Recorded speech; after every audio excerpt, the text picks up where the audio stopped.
સમાચાર સામે આવી રહ્યા છે વડોદરાથી, જ્યાંની એસએસજી હોસ્પિટલમાં અગ્નિકાંડ સર્જાયો હતો। આ બાબતે ચોંકાવનારો ખુલાસો થયો છે। જે આગ લાગી હતી તે ધમણ વેન્ટિલેટરથી આગ લાગ્યાનો રિપોર્ટ રજૂ થયો છે। એફએસએલની તપાસ પૂર્ણ થઈ અને રિપોર્ટ સોંપી દેવામાં આવ્યો છે અને રિપોર્ટમાં ધમણ વેન્ટિલેટરથી આગ લાગ્યાનો રિપોર્ટ રજૂ થયો છે। આ પ્રકારનો ચોંકાવનારો ખુલાસો વડોદરા એસએસજી હોસ્પિટલ અગ્નિકાંડમાં થયો છે। તાજેતરમાં વડોદરાની એસએસજી હોસ્પિટલમાં જે આગ લાગી હતી તો એ આગ ધમણ વેન્ટિલેટરના કારણે લાગી હતી।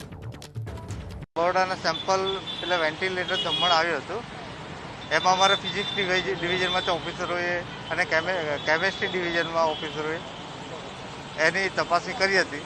આ કેમેસ્ટ્રી ડિવિઝનમાં જે જ્વલનશીલ પદાર્થ અંગેની તપાસણી થઈ એમાં નેગેટિવ રિપોર્ટ છે, એમાં કોઈ જ્વલનશીલ પદાર્થની હાજરી મળી આવેલ નથી। અને ફિઝિક્સ ડિવિઝનમાં જે વેન્ટિલેટર હતું, વેન્ટિલેટર આખું સળગી ગયેલું હોય એમ ઓરિજિન ત્યાંથી પ્રાથમિક રિપોર્ટમાં આવ્યું છે, પણ અંદરનો પાર્ટ બધા સળગી ગયેલા હોય, શોર્ટ સર્કિટના પેલા વાયરો કે એ પરના એવિડન્સ મળી શકેલ નથી। પછી એની સાથેનો પાર્ટ કોમ્પ્રેસર મશીનમાં એમાં ફોલ્ટ જણાયું છે અને હ્યુમિડિફાયરમાં ચાલુ હાલતમાં જણાયું।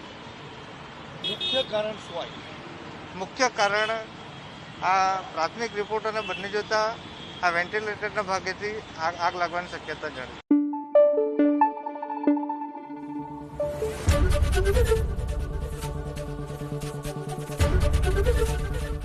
एबीपी अस्मिता, गुजरातनी अस्मिता।